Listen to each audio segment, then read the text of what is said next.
Hello everyone. आज के video में हम पढ़ेंगे difference between molecular solids and extended solids. So सबसे पहले तो जब भी आप मॉलिक्यूलर सॉलिड्स के बारे में पढ़ोगे तो उसको याद करने का क्या तरीका है, आप अपने दिमाग में इमेजिन करना आइस का स्ट्रक्चर कि बर्फ़ कैसी होती है, ठीक है। एंड एक्सटेंडेड सॉलिड्स के केस में आप डायमंड की पिक्चर अपने माइंड में रखना। आइस के केस में आपको पता होना चाहिए कि ice is a poor electrical conductor, ठीक है। दैट मीन्स मॉलिक्यूलर सॉलिड्स जो हैं वो पुअर इलेक्ट्रिकल कंडक्टर होते हैं। और एक्सटेंडेड सॉलिड्स में क्या आता है, डायमंड, ठीक है, सिलिका, सोडियम क्लोराइड भी याद कर सकते हो, इससे नमक होता है। तो ये सब चीज़ें क्या होती हैं, they are salts, kind of salts, right. तो ये गुड कंडक्टर्स ऑफ इलेक्ट्रिसिटी होते हैं जनरली, ठीक है। और जब भी कोवेलेंट बॉन्ड होगा तो ये इंसुलेटर्स होते हैं, ठीक है। पुअर इलेक्ट्रिकल कंडक्टिविटी नहीं होती इनकी, या तो कंडक्टिविटी होती है, in case of sodium chloride होगी क्योंकि हम सॉल्ट ब्रिज बना लेंगे, है ना। और इन केस ऑफ डायमंड नहीं होगी क्योंकि वो कोवेलेंट बॉन्ड बनाता है।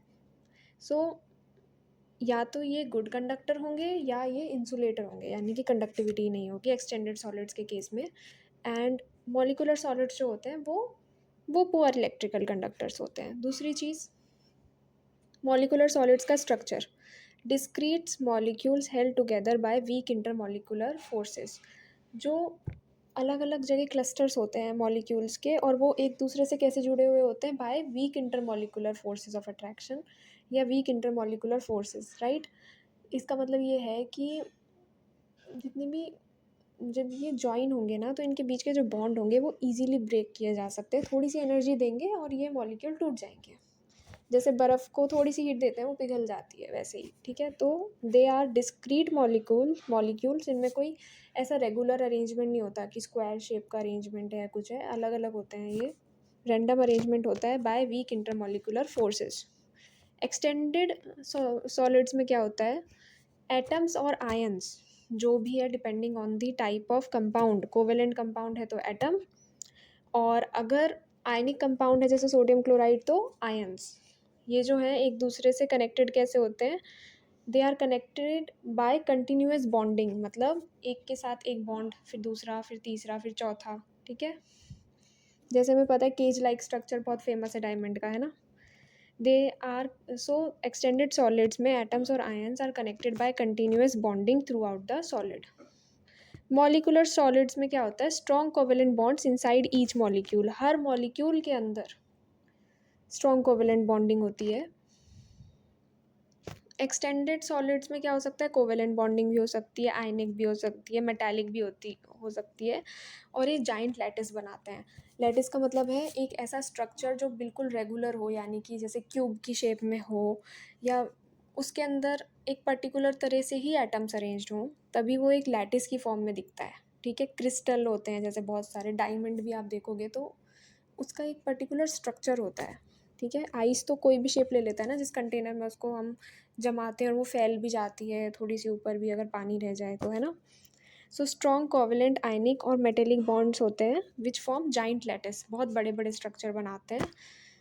लेकिन ये बड़े बड़े स्ट्रक्चर ऐसे नहीं है कि आपको लगे कि वो सोडियम के क्लोराइड तो यानी कि नमक तो बहुत छोटा छोटा पार्टिकल होता है। मॉलिक्यूलर लेवल पे या फिर एटॉमिक लेवल पे माइक्रोस्कोप से देखेंगे तो आपको ये एक प्रॉपर स्ट्रक्चर में दिखेगा।